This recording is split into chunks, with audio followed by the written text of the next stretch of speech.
Hi, everyone. Good morning, good afternoon, good evening, wherever you are in the world. My name is Catherine Mattice. I am the founder and CEO of Civility Partners. So grateful to have you here. I don't know if you've been watching my Catherine's Culture Countdown. If you haven't, check that out on my LinkedIn and Instagram for Civility Partners. Been given a quick tip every single day for building a positive, thriving work environment. We're going to talk about practical strategies for dealing with your stress today. And if you have any comments or questions, by all means, please put those in the chat and I'll make sure to address them. We got a half hour today, so let's jump in real quick. Again, founder and CEO of Civility Partners, and have been doing this for 15 years, a long time. Next year is our 16-year anniversary, kind of crazy to me. And I've had the pleasure over the years of being cited in a lot of really cool places. I've got a ton of courses on the LinkedIn library, so check those out. And real quick, some information about what Civility Partners does. We do 4 things, all related to culture change. We like to talk about the fact that we turn around toxic work environments and behavior. So we do that through workforce surveys when clients reach out because they've got really high turnover, for example. Of course, we start with a survey to understand what's happening in the organization. And then we take all of that data and create action plans for change, and often get the pleasure of hanging out and helping build the new culture with that plan. We do a lot of training programs, of course, and we specialize in coaching leaders who bully or accused to bully or creating a hostile work environment. And we have had the pleasure of serving a huge array of clients over the years. So this probably comes as no surprise that between 73 and 77% of people experience stress that affects their physical and mental health. I am experiencing a little stress right now because I can hear my cat outside going, "Let me in." Okay, so, there's just constantly research about stress and the fact that the work environment is crazy stressful and our lives are stressful. And in some ways, working from home can be more stressful because you still got all of your home activities and responsibilities, and then you've got your work, and even if you are going into the workplace, that's got its own stressors. So I mean, if we were just going to say the one thing that we all need to do is to slow down, and that would solve our problem, but we know that's not happening. So just to talk a little bit about stress versus burnout and what makes them different. Stress is just your response to, heightened demands. And stress is good for you in moderation and around the right things. Obviously, constantly being stressed about your job or a project or a relationship you're in, that's not healthy stress. Good stress could look like your manager gives you a task that's a stretch goal. It's a little outside of your comfort zone, but it's an opportunity for you to grow, and you know that you can achieve it if you put your mind to it. That's good stress. And that type of stress, it stresses you, it stretches you, and it creates self-esteem and self-efficacy, right? Because you're constantly challenged in the right ways. That's good stress. And that's the kind of stress that employers should be focused on in their organizations. But instead, of course, organizations continue to attempt to get more and more with less and less. And that's where burnout comes in. So you have people get laid off and the company decides not to refill that position. And now a team of 5 is now a team of 4, but that team of 4 is still doing the work of 5 people. That is the type of stress that causes burnout. And so when you're just constantly going and constantly stressed out, that's where you're going to get burnout. Hang on, I see some comments. Oh, yes.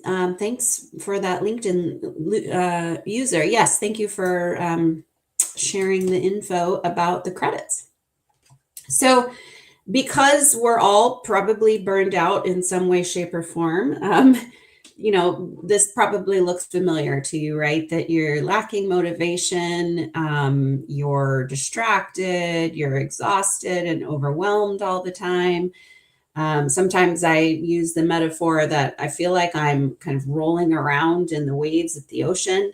And it's just the waves are just not relenting and not letting me get the opportunity to stand up and get out of the ocean. And so, it can feel like a lot when we're going through burnout. So hopefully I can give you some tips today on how to overcome that. So, one thing to think about is the idea of emotional intelligence.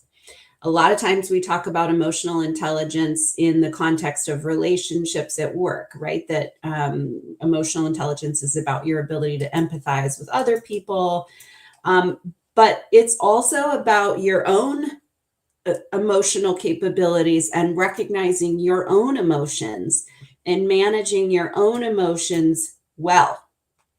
So, we do a lot of civility in the workplace types of trainings, and we're always talking about emotional intelligence from this perspective of you have to be aware of what other people need, and you have to be aware of, how you're feeling. But I think this is a deeper conversation around your own interpersonal or intra personal communication, right? That you have to be able to understand how you feel.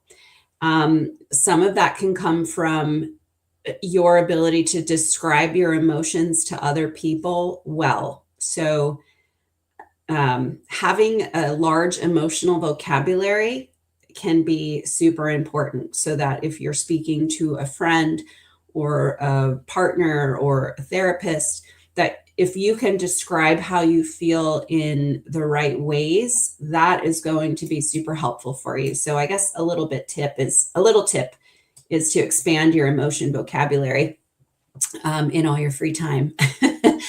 um, so, and then a part of the problem is, and how this sort of ties back to EQ and other people, is that the more stressed you are, or the longer you experience burnout, given the fact that you're um, less you have less energy and you're exhausted and you're overwhelmed, well, what happens is your body starts going into fight or flight mode, and you stop having the ability to, or being so good at caring about other people or being nice or civil. So the more burned out you are, the more likely you are to be aggressive, because you're going to snap. You're not, it's just, you start going into survival mode. I have to get through my overwhelm, and I don't have time to think about you and hurting your feelings or not. And so we've got to be aware of how we feel. And so high self-awareness means that you can set boundaries, right? Without being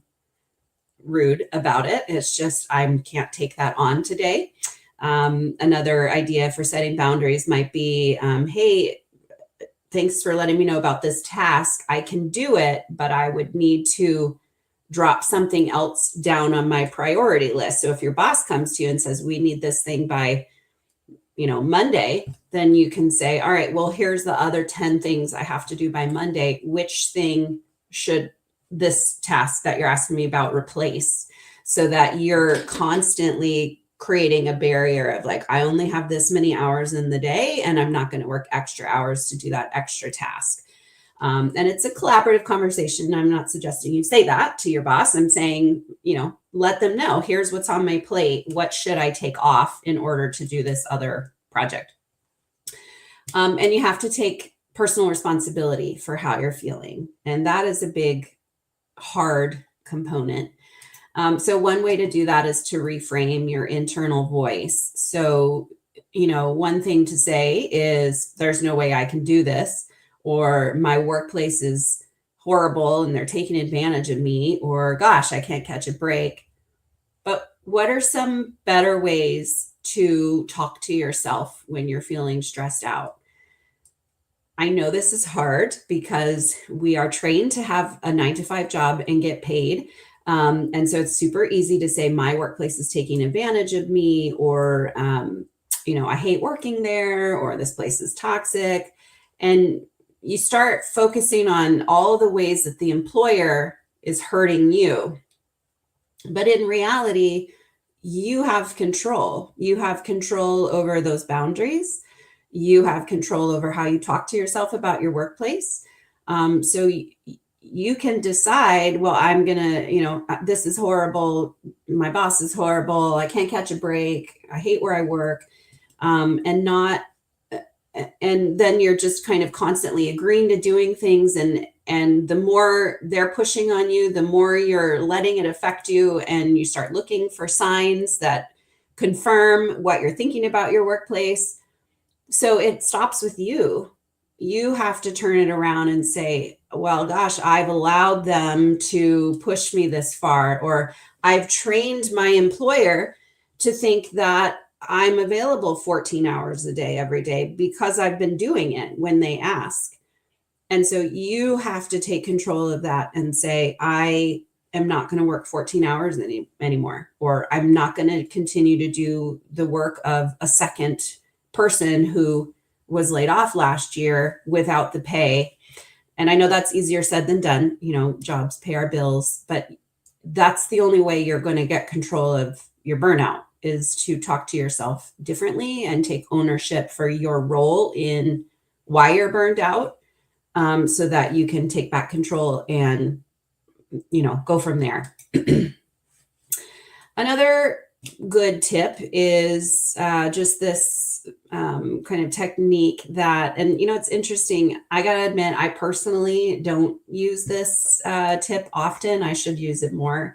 But I did want to share a story. I know someone who experiences a lot of anxiety and can be manic sometimes. So there's some, probably mental health issues caused by burnout there.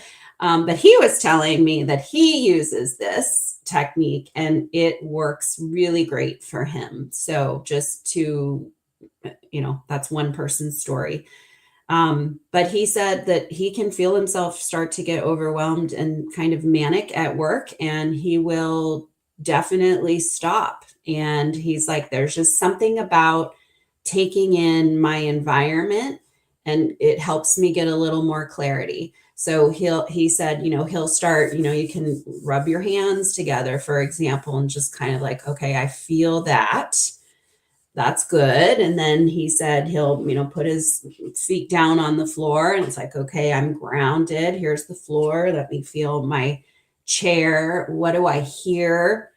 And so just, again, it sounds like it really works for him. So if you haven't tried it, then give it a shot. I'm seeing lots of people saying, yes, I love this technique. Mary says it brings you back into your body, grounded in the moment. I love that.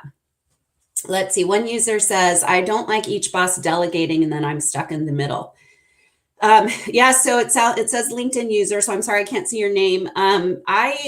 I hear you. And if you have, it sounds like you have maybe a couple bosses delegating different things to you. And I think, kind of going back to what I was saying about taking control, I think you have to put it back on them to say, you're both assigning me things, and you two need to decide what's the priority. I can't do both. And that's the key, is you just have to continue to put those boundaries down. And kind of same for things like workplace bullying, right? You get to decide that somebody can talk to you in a terrible way, or you can say, I'm not going to let you talk to me like that, and keep that boundary going. So it is okay to say no, right? And you could, it doesn't have to be, no, I'm not doing that. That's insubordination maybe, but hey, could we collaborate on what my work should look like? What's next? So some things to think about. You might also consider asking, it's the employer's job to give you resources to do your job well. So you might talk to your boss about something like this. It could be, and get creative, which, by the way, You can't be if you're burned out. Lots of research that being burned out hinders innovation. So get together with your boss and start collaborating to talk about, hey, what resources can you give me to help me with this? Where can we adjust deadlines and milestones? What are you looking for in this? Can I hire a part-time person to help me get some of this stuff done, and be creative? Let's see. Somebody says, saying no is the hardest thing for HR. Indeed. Christy, and I don't know why sometimes it says LinkedIn user and I can't see your name.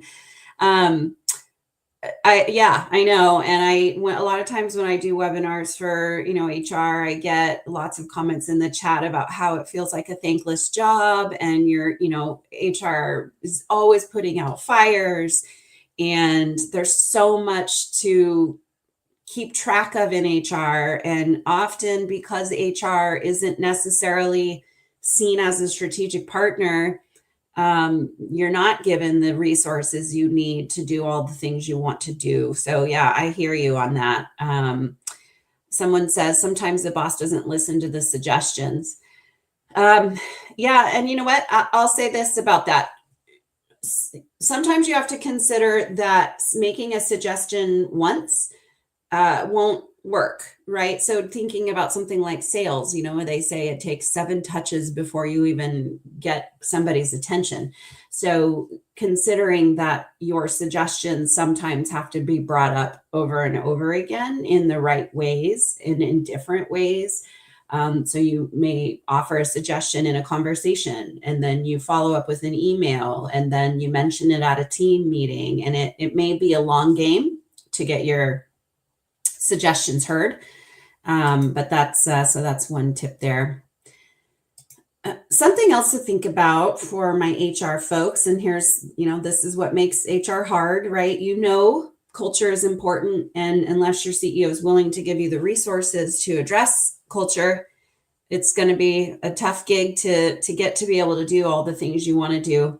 One thing I found interesting over the pandemic was that people felt disrespected at work, and that was the main reason that they left. MIT also has some research around the Great Resignation, that it was about a toxic culture. And also McKinsey has this really great article about the number one reason for burnout being a toxic work culture. I want to clarify, when I talk about a toxic work culture, I'm talking about anything that causes burnout. I think, toxic doesn't have to be bullying. Toxic could be overwork. It's anything that sort of pushes people down or hinders their ability to grow and thrive. So McKinsey's article is pretty interesting because it talks about the fact that a lot of times employers are focused on the people, right? Here, we got you a yoga studio, or not studio, but a yoga pass, or you can have $100 each month for something. And hey, we have an EAP that you should call. And so the whole point of this article is that that really puts it back on the person to manage their emotions, right? And manage their burnout. But if the organization is the one causing the burnout because people are overworked, or because the organization allows bullying, or because the organization isn't providing clear roles and responsibilities or clear expectations. So there's so many things organizations are doing or not doing that don't set people up for success. And then here, we're not setting you up for success, employees, but here's an EAP, that you can call if you're feeling burned out. So the real key for creating, a environment that's better and healthy is to focus on the environment and not the people. Let me see. I see some more comments. Let's see. Guy says, I'd like to enroll in a SHRM course. Well, so SHRM is the professional association for HR. You can join anytime, shrm.org. And then if you wanted to become certified in one of their different certifications, then you can absolutely do that. So that's all on Guy. You can go to their website and research it. Okay, let's see what else we got here. Does anybody have any other questions or specific comments that maybe you want to share or ideas before I keep going? We've got, 8 minutes left. I want to hear from you as well. Anything you all want to share as a good best practice? While you're thinking that through, I will jump over here. So again, a big goal of this webinar is to just talk about the things that you can control and focusing on that. And, that a lot of research out there in positive psychology around resilience. And that's a little about what we're talking about here too, right? Resilient people may be less burned out. But that's because resilient people know how to set boundaries and they know how to create a plan for themselves to get out of a tough time. And so considering what you can control at work, and again, it's your emotions that you can control, and you may not be able to control your boss. It's like I tell my 5-year-old all the time, you can't control how your 10-year-old sister treats you, but you can control how you respond to it. So if you can get your leader on board to do some sort of survey to understand burnout, that would be fantastic. So you may be doing an engagement survey. Consider that an engagement survey is measuring engagement and not necessarily your culture. So I would recommend something that's looking at your entire culture.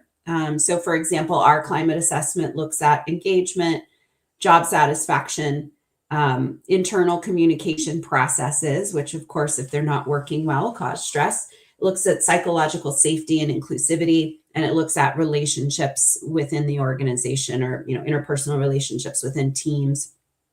So doing a climate assessment can really help. And I want to give an example. And thank you, Christy. Christy, I love your Christy Learn. What a fantastic last name. Christy, you've got to be on a mission and just learn everything you possibly can so you can live up to that last name of yours. That's awesome. So Christy says, I find focusing on my strengths and doing more of what I love keeps you energized, engaged, and on the opposite side of burnout. That's a great point. Christy, thanks for bringing that up. You can do more work if you love what you're doing, right? Then you're less likely to burn out. So you can if you work 12 hours on a project that you hate and it's not in your strengths area, you're going to be burned out. If you work 12 hours on something you love doing, you're going to be less burned out. So that's a good point. It's not always about the hours. It's about what exactly are you doing, which goes back to talking to your manager. You can say things like, these are my strengths and where I can thrive. If you want me, working 12 hours a day, you got to let me be doing those 12 hours on things that I'm good at. Good. Christy says, I learn something new every day. So I wanted to share a quick story. We have a client who had reached out asking for training on stress management. Perfect example of an employer who does not set people up for success and then wants people to learn how to manage their stress in a dysfunctional organization. So anytime any company asks us for any training topic at all, we of course ask why. What is this training meant to solve?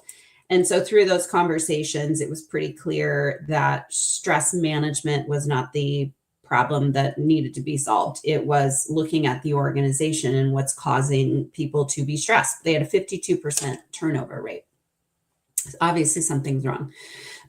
So we did a survey, and we also kind of reviewed all of their HR assets, looked at their onboarding program. We looked at their performance management system and just tried to understand, how's this organization functioning that's causing stress. And of course, a training on stress management would have been a complete waste of time and money for the organization. It wasn't that at all. What was happening is managers weren't being trained on how to give feedback.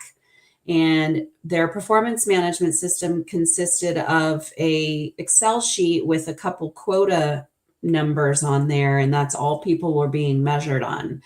People weren't being given the opportunity to grow and learn.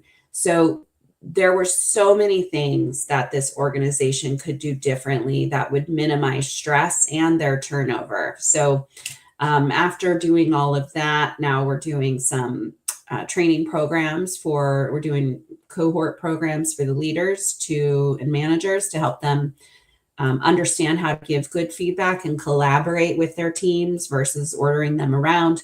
And so that's just a really kind of case in point example of how organizations take on stress with their employees. Can you do a training and maybe that will help them? No, what will help them is you adjusting how you function. I see another comment. In my team, I'm facing a language barrier. People are not talking in English and they speak in their native language. How do you overcome that?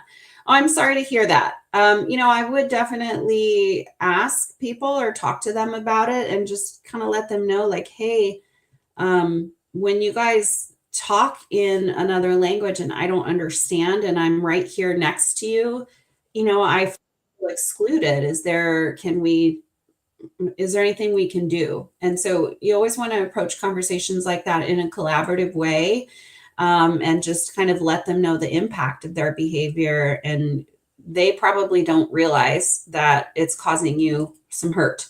So that's how I would approach it, is by, just, hey, I would love to be a part of this team and included. And it's a little hurtful when you guys do that. And is there something we can do differently so that we all feel good? All right, so I'll leave you with the SHRM activity ID for any of you who are looking for credits for any of your SHRM accreditations. So there's the ID. You get a half hour. And then if you send us an email, info@civilitypartners.com, we can send over some resources. We've got a great little work-life balance survey that we could send you. So that's one thing. We could also, I'm trying to think about other resources we have in relation to this. We also have a assessment around, does your organization foster a respectful work environment? And so we'll send those to you if you want. info@civilitypartners.com. And thanks all for being here. Any other questions or comments before I close this thing down?